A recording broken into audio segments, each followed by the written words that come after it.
Hello everyone, good evening. स्वागत है आप सभी का ऑनलाइन स्टडी में। इस वीडियो को शुरू करने से पहले उन सभी फ्रेंड्स को बहुत बहुत बधाई हो जिनका बिहार एसएससी मेंस क्लियर हो गया। ठीक है, आगे की जो भी प्रक्रिया है आप उसको अच्छे से फॉलो करते रहिए और प्रिपरेशन करते रहिए, सब चीज़ क्लियर हो जाएगा। और जो लोग अभी प्रिपरेशन में लगे हुए हैं, मैं आपको बता दूं कि आप ही अपना मेहनत करते रहिए, अपना बेस्ट देते रहिए। डेफिनेटली फ्रेंड्स, आपका भी सपना जो भी है वो पूरा हो जाएगा। क्लियर? तो देखिए, आज हम बात करने वाले हैं लुसेंट बुक का डेली मॉक टेस्ट, जिसमें 50 MCQ देखेंगे। Set number 37। अगर आपने बाकी के सेट्स को नहीं देखा तो प्लेलिस्ट चेक कर लीजिएगा, वहाँ पे आपको सारी वीडियो मिल जाएगी। इस वीडियो में आपको होमवर्क भी बताऊंगा कि होमवर्क आपका क्या रहने वाला है कल का। तो चलिए शुरू करते हैं। तो देखिए फ्रेंड्स, 27 फरवरी का होमवर्क आपका ये चीज़ें रहने वाली है, आपको ये सभी चीज़ें पढ़ना है। हिस्ट्री में मैं आपको दे रहा हूँ Lord Canning, Lord Mayo, Lord Lytton और लॉर्ड रिपन। ये 4 टॉपिक्स आपको कल पढ़ने हैं और बहुत इंपॉर्टेंट है। यहाँ से अक्सर क्वेश्चंस पूछे जाते हैं, भर भर के पूछ जाते हैं, आप इसको अच्छे से पढ़ लीजिएगा। ठीक है, लुसेंट सब्जेक्टिव पेज नंबर 41-42 में मिल जाएगा। ज्योग्राफी में बात करें तो ज्योग्राफी में आपको दे रहा हूँ भौगोलिक उपनाम, यानी कि विश्व के प्रमुख भौगोलिक उपनाम, भौगोलिक खोजें। ये आपका पेज नंबर 89 और 90 में मिलेगा। ठीक है, पॉलिटी में बात करें तो न्यायपालिका, और इसमें आपको पढ़ना है सर्वोच्च न्यायालय और उच्च न्यायालय। सर्वोच्च न्यायालय उच्च न्यायालय से जो भी क्वेश्चंस पूछे जाते हैं आप सब्जेक्टिव को पढ़ लीजिएगा। और बहुत अच्छे अच्छे टॉपिक्स यहाँ पे हैं, बहुत अच्छे अच्छे क्वेश्चंस बनते हैं, तो आप इसको अच्छे से पढ़ेंगे पेज नंबर 172 में। ठीक है, और बायोलॉजी की बात करें तो बायोलॉजी में आपको दे रहा हूँ परिसंचरण तंत्र, जो कि Lucent subjective 253 page number. Clear? और करंट अफेयर्स की बात करें तो जनवरी हम लोगों ने 2 दिन में ख़त्म किया, 15 करके। तो आज मैं आपको दे रहा हूँ कि कल आप इसका अच्छे से रिवीजन कर लीजिएगा। ठीक है, ताकि आपको जो भी चीज़ें आपने पढ़ा होगा आप एक बार फिर से रिवाइज करेंगे तो वो सभी चीज़ें याद हो जाएंगी। तो ये आपका 27 फरवरी का होमवर्क, आप इसको अच्छे से कंप्लीट करेंगे। क्लियर? चलिए इस वीडियो को शुरू करते हैं। तो चलिए धड़ाधड़ क्वेश्चंस को शुरू करते हैं, और सबसे पहले क्वेश्चंस को आप पढ़ेंगे और राइट आंसर कमेंट करते चलिएगा। फर्स्ट क्वेश्चन ये कह रहा है कि नील कृषकों की दुर्दशा पर लिखी गई पुस्तक नील दर्पण के लेखक कौन है? बताइए, नील दर्पण के लेखक कौन थे? राइट आंसर यहाँ पे हो जाता है दीनबंधु मित्र। ऑप्शन हम बी को टिक करेंगे। ठीक है, चलिए सेकंड क्वेश्चन ये कि गजनी का वह प्रथम शासक कौन था जो खलीफाओं से सुल्तान की उपाधि धारण या फिर ग्रहण कर सुल्तान कहलाने वाला प्रथम शासक बना? इस क्वेश्चन का करेक्ट आंसर क्या होगा? ऑप्शन हम बी, यानी कि महमूद गजनवी को टिक करेंगे। ऑप्शन बी करेक्ट होगा। महमूद गजनवी गजनी का शासक था जिसने 971 से 1030 ईस्वी तक शासन किया। वह सुपुर्दगीन का पुत्र था। भारत की धन संपत्ति से आकर्षित होकर गजनी ने भारत पर कई बार आक्रमण किए। वास्तव में गजनी ने भारत पर 17 बार आक्रमण किया था, और उसने आक्रमण का जो मुख्य कारक था, मुख्य जो मकसद था, वो भारत की धन संपत्ति को लूटना था। ये क्वेश्चन डायरेक्ट पूछ जाता है कि उसके भारत पर आक्रमण करने का मेन जो पर्पस था वो क्या था, तो भारत की संपत्ति को लूटना। ठीक है, चलिए देखिए थर्ड क्वेश्चन क्या कह रहा है कि अवसर्व तरंगे की आवृत्ति होती है। अवसर्व तरंगों की आवृत्ति कितनी होती है? तो करेक्ट आंसर क्या होगा? 20 हर्ट्ज से कम। ठीक है, ऑप्शन हम ए को टिक करेंगे, 20 हर्ट्ज से कम। हम जो तरंगों को सुनते हैं वो क्या होता है? सर्व तरंग, यानी कि 20 हर्ट्ज से लेकर के 20,000 हर्ट्ज के बीच की जो तरंगे होती है उनको हम लोग सुन सकते हैं। और 20,000 हर्ट्ज से अधिक जो तरंगे होती है उनको हम लोग परासर्व तरंग कहते हैं, जिनको हम लोग नहीं सुन सकते हैं। क्वेश्चन नंबर 4, जेम्स चैडविक निम्न में से किसकी खोज की थी? जेम्स चैडविक ने किसकी खोज की थी? तो ध्यान रखेंगे, जेम्स चैडविक ने न्यूट्रॉन की खोज की थी, और न्यूट्रॉन एक कह सकते हैं कि न्यूट्रल होता है, इस पर कोई भी चार्ज नहीं होता है। अगला प्रश्न, निम्नलिखित में से किस गवर्नर जनरल ने कंपनी के कर्मचारियों के व्यक्तिगत व्यापार पर प्रतिबंध लगा दिया था? अगर आपने कंप्लीट अपना किया था होमवर्क तो आपने डेफिनेटली इस चीज़ को पढ़ा होगा। राइट आंसर क्या होगा? Lord Cornwallis. ठीक है, लॉर्ड कर्नवालिस को टिक करेंगे। और मैं आपको बता दूं कि लॉर्ड कर्नवालिस को नागरिक सेवा के जनक के रूप में भी जाना जाता है। ये क्वेश्चन भी पूछा जाता है डायरेक्ट। अगला प्रश्न क्या है कि स्थायी बंदोबस्त 1793 के अंतर्गत जमींदारों से अपेक्षा की गई थी कि वे खेतिहारों को पट्टा जारी करेंगे। अनेक जमींदारों ने पट्टा जारी नहीं किया, इसका कारण क्या था? इसका सीधा सा कारण ये था कि जमींदारों के ऊपर कोई सरकारी नियंत्रण नहीं था। ऑप्शन हम बी को टिक करेंगे। नेक्स्ट क्वेश्चन देखिए क्या कह रहा है। निम्नलिखित कथनों पर विचार कीजिए। फर्स्ट और सेकंड पॉइंट्स को पढ़िए, बताइए कि कौन सा कथन सही है। तो चलिए मैं एक करके देखते हैं। पहला पॉइंट क्या कह रहा है कि लॉर्ड कर्नवालिस ने स्थायी बंदोबस्त की पद्धति 1793 में लागू की थी, जो कि बिल्कुल सही है, कोई प्रॉब्लम नहीं। सेकंड पॉइंट है कि इस पद्धति के अंतर्गत भू राजस्व का 10% कंपनी को देना था, जो कि ये पॉइंट गलत है। 10% अपने पास रखना था, 90% हिस्सा कह सकते हैं कि वो कंपनी को देना था। ठीक है, ध्यान रखिएगा। तो यहाँ पे हम क्या सही कर सकते हैं, केवल और केवल एक सही है, इसलिए ऑप्शन ए को टिक करेंगे, केवल एक कथन राइट है। नेक्स्ट क्वेश्चन की लॉर्ड हेस्टिंग्स के समय नेपाल युद्ध का अंतिम संगोली की संधि के तहत हुआ था, बताइए कब। ईस्ट इंडिया और नेपाल के बीच एक युद्ध हुआ था जिसको संगोली की संधि के तहत समाप्त किया गया, और संगोली की संधि हुआ कब था, तो 1816 में, ठीक है। ऑप्शन हम बी को टिक करेंगे, 1816। चलिए आगे की तरफ बढ़ते हैं। देखिए कुछ पॉइंट्स हम यहाँ पे पढ़ सकते हैं कि लॉर्ड हेस्टिंग्स के समय में पिंडारियों का दमन कर दिया गया, मराठों की शक्ति को अंतिम रूप से समाप्त कर दिया या फिर नष्ट कर दिया गया, प्रेस पर लगे प्रतिबंध को समाप्त कर प्रेस के मार्गदर्शन के लिए भी नियम बनाए गए थे। तो ये सभी के सभी लॉर्ड हेस्टिंग्स के समय में हुआ था। नेक्स्ट वन है कि कम्युनिस्ट इंटरनेशनल का सदस्य बनने वाला पहला भारतीय कौन था। कम्युनिस्ट इंटरनेशनल का सदस्य बनने वाला पहला भारतीय कौन था, M N. Roy. Option A correct answer हो जाता है। नेक्स्ट वन है कि महाराष्ट्र में रामोसी कृषक जत्था किसने स्थापित की थी। इसका सही आंसर है वासुदेव बलवंत फड़के। ऑप्शन सी को टिक करेंगे। नेक्स्ट क्वेश्चन की जीवाणुविक कोशिकाओं में नहीं होता है, जीवाणुविक कोशिकाओं में नहीं होता है, तो इसका राइट आंसर क्या होगा, सूत्रकर्णिका। यानी कि मैं आपको बता दूं कि माइटोकॉन्ड्रिया जो होते हैं वो जीवाणु में नहीं होते। ये पॉइंट बहुत ज़्यादा इंपॉर्टेंट है, याद रखिएगा। नेक्स्ट क्वेश्चन क्या है कि निम्नलिखित में से कौन सा मिलान सही नहीं है। तो चारों पॉइंट्स को पढ़िए और बताइए कौन सा मिलान सही नहीं है। यहाँ पे स्थानीय जो कि ठंडी हवाओं के साथ मैच किया गया। विल्ली की बात करें तो ये ऑस्ट्रेलिया के साथ बिल्कुल सही, और ये बहुत बार रिपीट भी हुआ है। बोरा की बात करें तो एडियाट्रिक तट, ये भी बिल्कुल सही है, एडियाटिक तट बिल्कुल सही। बुरान की बात करें तो ये फ्रांस नहीं, यहाँ पे रूस होना चाहिए था, फ्रांस नहीं रूस, ठीक है। बुरान जो होता है वो रूस से है। विली वाव की बात करें तो अलास्का के साथ, ये बिल्कुल सही है। तो यहाँ पे ऑप्शन सी को टिक करेंगे जो कि गलत तरीके से मैच किया गया। नेक्स्ट वन क्या है कि निम्न में से कौन ठंडी स्थानीय हवा है। तो ठंडी स्थानीय हवा कौन सी है, तो यहाँ पे देखिए मिस्ट्रल, बोरा और पैम्पीरो, ये तीनों के तीनों स्थानीय ठंडी हवा है। और मैं आपको बता दूं कि बोरा के बारे में तो ऑलरेडी आपने देखा कि एड्रियाटिक तट, लेकिन मिस्ट्रल और पैम्पीरो क्या है, तो यहाँ पे हम देख सकते हैं मिस्ट्रल जो होता है वो स्पेन और फ्रांस, और पैम्पीरो अर्जेंटीना। ये दो पॉइंट्स भी इंपॉर्टेंट है, याद रखिएगा। नेक्स्ट क्वेश्चन कि लार में मुख्यतः कितने प्रकार के एंजाइम पाए जाते हैं। लार में मुख्यतः कितने प्रकार के एंजाइम पाए जाते हैं, तो करेक्ट आंसर क्या है, 2 प्रकार के एंजाइम पाए जाते हैं। और कौन कौन से, तो टाइलिन और लाइसोजाइम, ठीक है, टाइलिन और लाइसोजाइम। नेक्स्ट वन की टेलीविजन के दूरस्थ नियंत्रण के लिए किस प्रकार के विद्युत चुंबकीय विकिरण का प्रयोग किया जाता है। यानी कहने का मतलब ये हुआ कि जो टीवी का रिमोट होता है उसमें हम लोग यूज़ करते हैं, जो यूज़ किया जाता है विद्युत चुंबकीय विकिरण, वो कौन सा होता है, तो उसमें अवरक्त किरण यानी कि इंफ्रारेड का यूज़ किया जाता है। ऑप्शन ए करेक्ट होगा। नेक्स्ट क्वेश्चन है कि 1 किलोवाट घंटा का मान होता है, 1 किलोवाट घंटा का मान कितना होता है, 3.6 × 10⁶ जूल, ठीक है, 10 के पावर 6 जूल होता है, याद रखिएगा। अगला प्रश्न है कि हीमोग्लोबिन किसका महत्वपूर्ण घटक है। बताइए कि हीमोग्लोबिन किसका महत्वपूर्ण घटक है, आरबीसी का, ठीक है। ऑप्शन ए करेक्ट आंसर है, आरबीसी का। नेक्स्ट क्वेश्चन की किसके मौजूदगी के कारण शरीर के भीतर रक्त जमता नहीं है, और वो कौन है, हिपैरिन, ठीक है। हिपैरिन के कारण शरीर में रक्त नहीं जमता है। मानव शरीर में खून का शुद्धिकरण की प्रक्रिया को हम लोग किस नाम से जानते हैं। रक्त का शुद्धिकरण जो होता है उस प्रक्रिया को हम लोग क्या कहते हैं, और ये क्वेश्चन बहुत बार रिपीट हुआ है, ध्यान रखिएगा। Right answer will be option A dialysis, ठीक है, डायलिसिस करेक्ट होगा।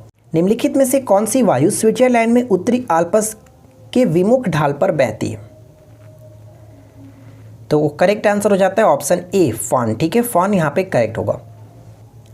नेक्स्ट क्वेश्चन क्या है कि चिनूक है, बताइए कि चिनूक जो है क्या है, तो संयुक्त राज्य अमेरिका में बहने वाली कह सकते हैं स्थानीय हवा है। ऑप्शन ए करेक्ट होगा। नेक्स्ट क्वेश्चन, एक समान समय पर तूफान आने वाले स्थानों को मिलाने वाली रेखा क्या कहलाती है। एक समान समय पर तूफान आने वाले स्थानों को मिलाने वाली जो रेखा होती है उसको आइसोब्रांट कहते हैं। ऑप्शन बी करेक्ट होगा, आइसोब्रांट। नेक्स्ट वन, महासागरीय सतह का निर्माण किस प्रकार के चट्टानों से हुआ है। महासागरीय सतह का निर्माण किस प्रकार के चट्टानों से हुआ है, तो यहाँ पे सही आंसर क्या होगा, ऑप्शन हम बी को टिक करेंगे, बेसाल्ट, ठीक है, बेसाल्ट, ऑप्शन बी को टिक करेंगे। नेक्स्ट क्वेश्चन, उपराष्ट्रपति के चुनाव में कौन कौन मतदान करता है। उपराष्ट्रपति के चुनाव में कौन कौन मतदान करता है, तो यहाँ पे सही आंसर क्या होगा, हम ऑप्शन सी को टिक करेंगे। संसद के दोनों सदनों के सभी सदस्य जो होते हैं वो उपराष्ट्रपति के निर्वाचक मंडल में भाग लेते हैं, यानी लोकसभा एवं राज्यसभा के सदस्य, सभी सदस्य, ध्यान रखेंगे ऑप्शन सी करेक्ट होगा। और ये जो बात कही गई है वो आर्टिकल 66 के फर्स्ट में यानी कि 66 के 1 में बात कही गई है। संविधान के किस अनुच्छेद में धन विद्या की परिभाषा दी गई है? तो बताइए कि धन विद्या की परिभाषा किस अनुच्छेद में है? ऑप्शन ए करेक्ट आंसर होगा 110। नेक्स्ट क्वेश्चन की मंत्रिपरिषद की वरीयता की दृष्टि से मंत्रियों का सही क्रम क्या होगा? तो मंत्रियों का सही क्रम की अगर हम बात करें तो करेक्ट आंसर यहाँ पे होगा कैबिनेट मंत्री, राज्य मंत्री और उप मंत्री, यानी कि सबसे छोटा उप मंत्री, उसके बाद राज्य मंत्री और उसके बाद कैबिनेट मंत्री। ये हमारा सही क्रम होगा, ऑप्शन ए करेक्ट आंसर हो जाता है। नेक्स्ट क्वेश्चन की मंत्रिपरिषद व्यक्तिगत रूप से उत्तरदायी होता है, और ये क्वेश्चंस बहुत ज़्यादा इंपॉर्टेंट है, एकदम भैया याद रखिएगा। मंत्रिपरिषद व्यक्तिगत रूप से उत्तरदायी होता है। अगर आपने ऑप्शन डी को टिक किया है तो आपने बहुत बड़ी गलती की है। ध्यान रखेंगे यहाँ पे व्यक्तिगत रूप से पूछा गया, व्यक्तिगत रूप से राष्ट्रपति के प्रति उत्तरदायी होगा, इसलिए ऑप्शन ए को टिक करेंगे। मंत्रिपरिषद सामूहिक रूप से लोकसभा के प्रति उत्तरदायी होता है।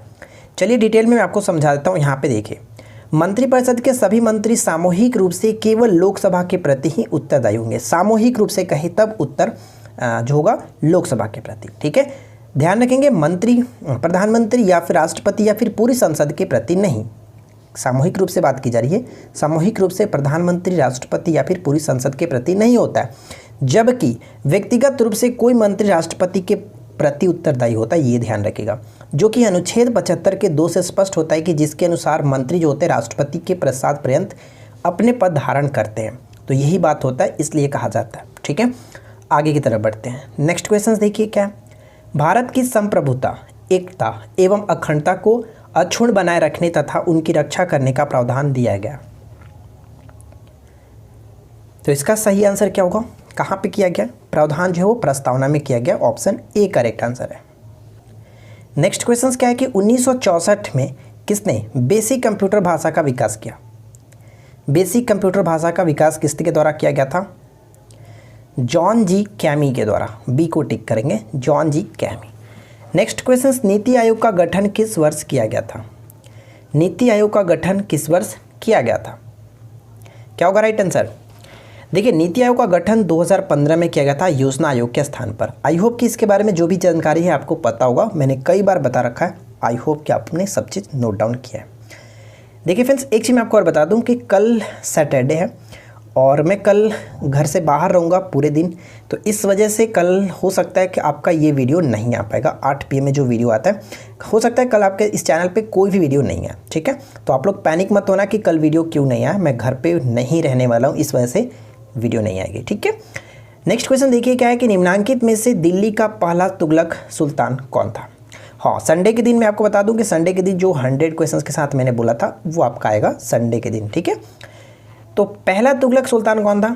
राइट आंसर क्या होगा? गयासुद्दीन तुगलक, ऑप्शन ए को टिक करेंगे, गयासुद्दीन तुगलक। अगला क्वेश्चन, ज्योतिरंधवा किस खेल से संबंधित है? ज्योतिरंधवा किस खेल से संबंधित है? राइट आंसर होगा ऑप्शन सी, गोल्फ से संबंधित है ज्योतिरंधवा। नेक्स्ट क्वेश्चन, संगीत यंत्र सितार का आविष्कार किसने किया था? सितार के जनक के रूप में किसे जाना जाता है? अमीर खुसरो, ठीक है, अमीर खुसरो को टिक करेंगे। अच्छा, कब से मैंने एक भी क्वेश्चंस नहीं पूछा आपसे, बताइएगा जल्दी से कमेंट करके। अमीर खुसरो से संबंधित जो भी जानकारी आपको पता है, जैसे इनका मूल नाम क्या था, इनका जन्म कहाँ पे हुआ था, किसके दरबार में इन्होंने रहा, ये सभी चीज़ें आपको कमेंट्स करके बताना जितना आपको पता है। नेक्स्ट क्वेश्चन देखिए क्या कह रहा है कि लेसडाउन पर्वतीय नगर स्थित है। लेसडाउन पर्वतीय नगर स्थित है उत्तराखंड में, ठीक है, ऑप्शन बी करेक्ट होगा, उत्तराखंड। नेक्स्ट क्वेश्चन है कि भारत में प्रभावित साक्षरता दर की गणना की जाती है। तो 7 वर्ष की उम्र के ऊपर की जनसंख्या से, ऑप्शन डी करेक्ट होगा। थारू जनजाति पाई जाती है, थारू जनजाति जो है वो पाई जाती है, तो करेक्ट आंसर क्या होगा? ऑप्शन ए, यानी कि तराई प्रदेश में, ठीक है, तराई प्रदेश कह सकते हैं, जैसे हाँ उत्तराखंड हो गया, उत्तर प्रदेश के तराई प्रदेश, नेपाल के तराई प्रदेश, वहाँ पे ये थारू जनजाति पाई जाती है। नेक्स्ट क्वेश्चन की बरौनी तेल शोधक कारखाने की स्थापना किस देश के सहयोग से की गई है? तो ये बिहार के बेगूसराय में पड़ता है बरौनी तेल शोधक कारखाना। ये पूर्व सोवियत संघ यानी कि जिसको वर्तमान में हम लोग रूस के नाम से जानते हैं, उसी के सहयोग से स्थापित की गई थी। नागार्जुन सागर परियोजना जिस नदी पर स्थित है वह बताइए कौन सा है। नागार्जुन सागर परियोजना किस नदी पर स्थित है? कृष्णा नदी पर स्थित है। और किस स्टेट में आपको कमेंट करके बताना है। नागार्जुन सागर कृष्णा नदी पर है, किस स्टेट में, आप जल्दी से कमेंट करके बता दीजिएगा। अगला प्रश्न की निम्नलिखित कथनों पर विचार करें। फर्स्ट और सेकंड पॉइंट दिए गए, बताइए कौन सा कथन सही है। तो दोनों पॉइंट्स को पढ़िए और बताइए कि कौन सा कथन सही है। पहला पॉइंट क्या कह रहा है कि जीभ अपनी गति के द्वारा भोजन को निगलने में मदद करता है। निकालने नहीं, निगलने में मदद करता है। ठीक है, निगलने में मदद करता है, बिल्कुल सही है। जीभ के अग्रभाग से मीठे स्वाद का आभास होता है, ये पॉइंट्स बिल्कुल सही है।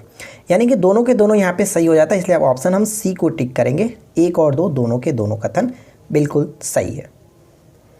नेक्स्ट पॉइंट है कि निम्नलिखित में से कौन सा युग्म सुमेलित नहीं है। बताइए कि कौन सा युग्म सही तरीके से सुमेलित नहीं है।